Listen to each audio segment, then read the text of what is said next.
My name is Michelle Williams, 25 years old.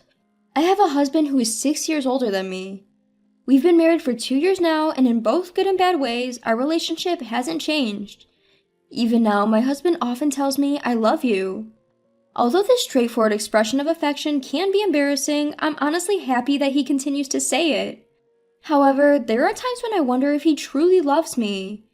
This is particularly the case when he prioritizes his parents over me. Before we got married, I wasn't too bothered by it. When he canceled our dates to prioritize his parents, I thought, he's kind and is even a family-oriented person, and I was impressed. But that was because I thought his priorities would change after we got married. I never imagined them to remain same even after marriage.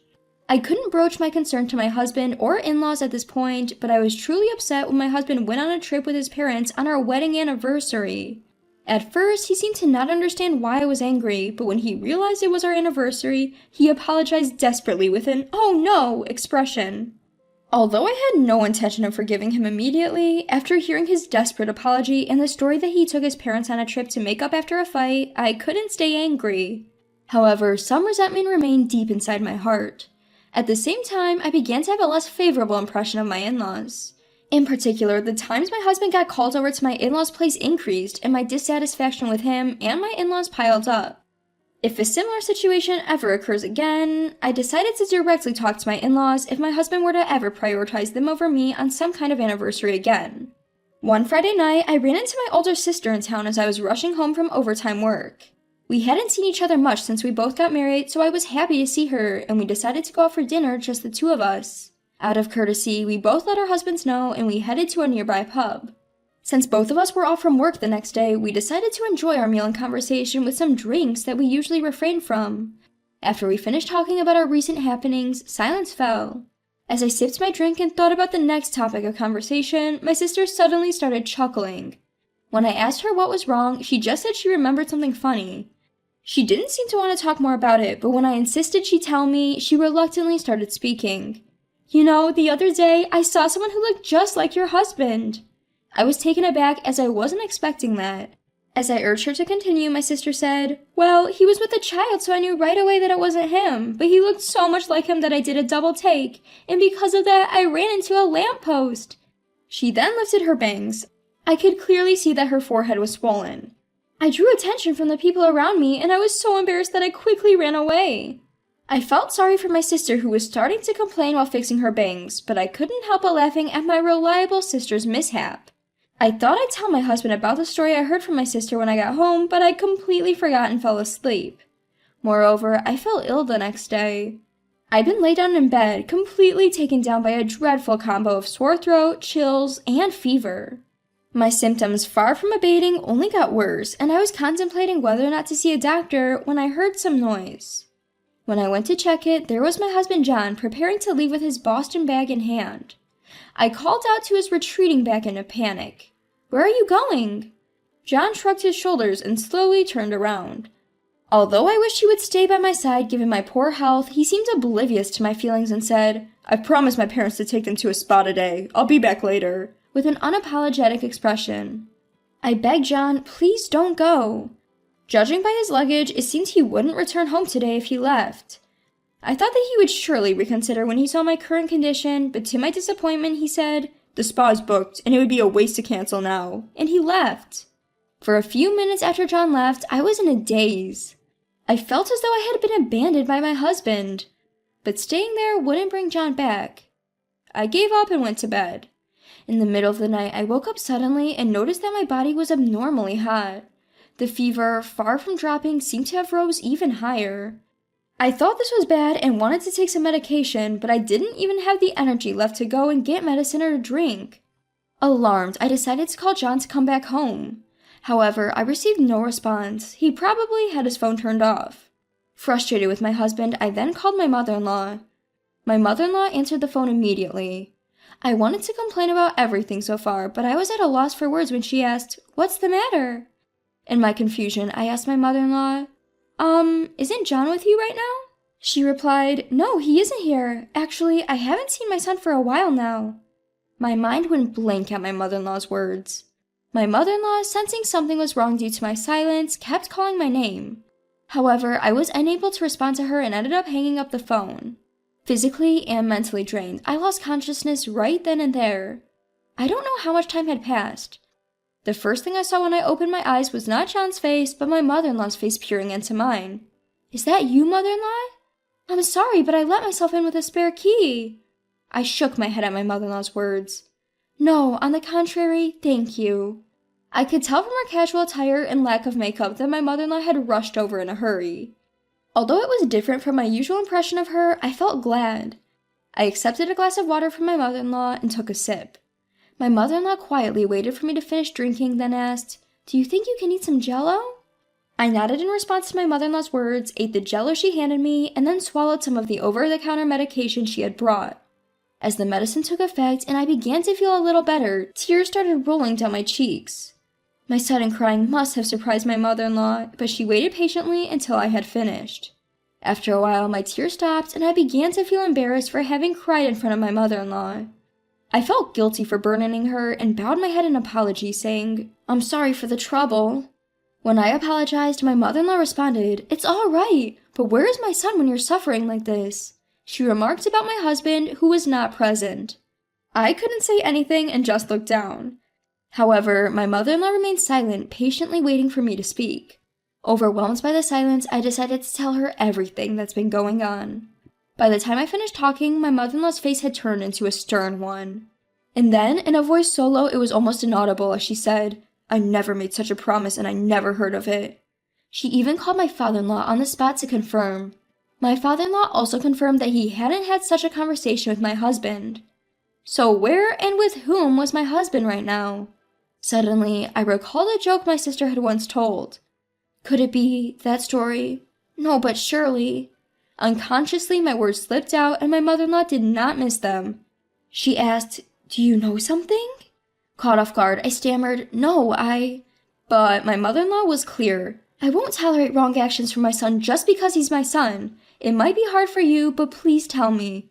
Looking into her eyes, I realized I couldn't evade her question. Moreover, at that moment, I trusted my mother-in-law more than my husband. Reflecting on it, I realized that my impression of my in-laws had only been shaped through my husband, not from my own interactions with them. I gathered my courage and told my mother-in-law the story I'd heard from my sister and about the frustrations I had been feeling. As a result, I learned that most of the things my husband had been telling me about his parents were lies. I became unable to forgive my husband in many ways. Looking at my mother-in-law, I realized she felt the same way. A few weeks after I fell ill, one weekend, my husband said, "I'm going to my parents, might stay overnight." Inside, I thought, so the day has finally come, but outwardly, I saw him off with the indifferent face as usual. After he left, I picked up my phone and called my mother-in-law. The next day, my unsuspecting husband returned as usual. "I brought some souvenirs. Man, my mom just wouldn't let me leave." I could hear my carefree husband's voice from the front door. His footsteps gradually approached and the living room door opened. The moment he entered the living room, "Welcome back. By the way, who is this mom you're talking about?" It was not me, but my mother-in-law who spoke. Seeing his mother's face, my husband froze. Without waiting for a response, my mother-in-law approached my husband with a smile and said, "I thought for sure you were the child I bore with such pain, but maybe I was mistaken." "What? Wait a minute. Why is Mom here?" My husband was muttering in a trembling voice, looking back and forth between me and my mother-in-law. Realizing that his father was also present, my husband finally seemed to grasp the situation. But by that point, it was too late. My mother-in-law, not waiting for any response, pointed to a chair and directed my husband, "Sit." He sat down quietly. Surrounded by me, my mother-in-law, and my father-in-law, my husband looked visibly uncomfortable. Urged by my mother-in-law, I took out some documents from an envelope. Unconcerned with my visibly frightened husband, I laid out the documents I had obtained from the private investigator in front of him.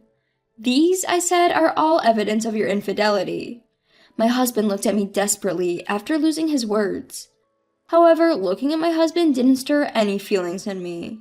Without revealing any of my inner relief, I told him, "Your mistress should be receiving a certified letter detailing everything soon."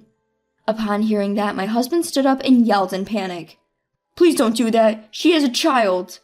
Surprised at my husband's statement, I asked, "So? That's none of my business. If you felt sorry for the child, why didn't you break up with me before starting a relationship with her?" My husband opened his mouth, but he was unable to find any excuses and sat back down. I had learned from the private investigator that my husband's mistress was a single mother, and her child's father was unknown. Whether my husband knew this or not, I didn't know. Eventually, my husband managed to squeeze out the words, "They have no one but me. I can't abandon her and her child, but I truly love you and care about you." His words were incomprehensible, yet he spoke with a serious look. Hearing my husband's words, I was overwhelmed with disbelief. I was supposed to have fallen in love with his kindness, but looking at him now, all our past memories seemed like nothing more than illusions. My parents-in-law were also looking at my husband with astonishment. I caught my mother-in-law's eye and shook my head. She returned a tired, apologetic nod. I could tell my husband was desperate to mend things, but I had no intention of forgiving him. In fact, after hearing his words, I wanted to cut off my ties with him right away. Ignoring my still-talking husband, I handed him the divorce papers. "Let's get a divorce." When I said that, my husband looked at the divorce papers, then at me, and asked in surprise, "Why? Why?" "Because," I responded, "this incident has brought my feelings and trust in you down to 0. Let me be clear, it is impossible for me to continue our marriage. We will decide on the details through our lawyers." I firmly told my husband, but he shook his head and said, "No, I can't." I was filled with disbelief and anger at my husband's attitude. My mother-in-law seemed to feel the same, and she called my husband's name in a suppressed tone. Looking at my mother-in-law, she was looking at my husband with contempt and said, "You have no right to refuse. This is your doing. We are in favor of the divorce. In fact, it was me who recommended Michelle get a divorce. You have really done something terrible. Reflect on your actions and work hard to pay alimony." After being yelled at by his mother, my husband signed the divorce papers while sobbing. After our divorce, it seems my ex-husband John spent some time crying his heart out at his parents' home. However, after a few weeks, he appeared to settle down, and then he apparently told his parents he was going to remarry, this time with the woman he had an affair with. His parents were livid when they heard this. Especially his father, who was so angry that he told John he would disown him if he married the woman he had an affair with, and effectively kicked him out of the house. Now homeless, John apparently tried to move into the woman's home. However, whether she woke up to his unreliability or gave up on him after he became jobless post-divorce, the woman he had an affair with seemed to have kicked him out. You might wonder how I know all these details. It's because John himself reported it to me. Starting with messages making himself out to be the victim of a tragedy, he eventually sent me a cryptic message saying, "She didn't need me. I was duped. I only have you now." I didn't reply to that message, but instead forwarded it to my lawyer and changed my phone number. Sometime later, I received an apology letter from John's mother via my lawyer. The letter began with an apology and stated that to avoid causing any more trouble, they had decided to make John work under supervision at a company run by relatives. Since then, my days have been peaceful. Right now, I'm living at my parents' home, but I'm planning to start living alone soon.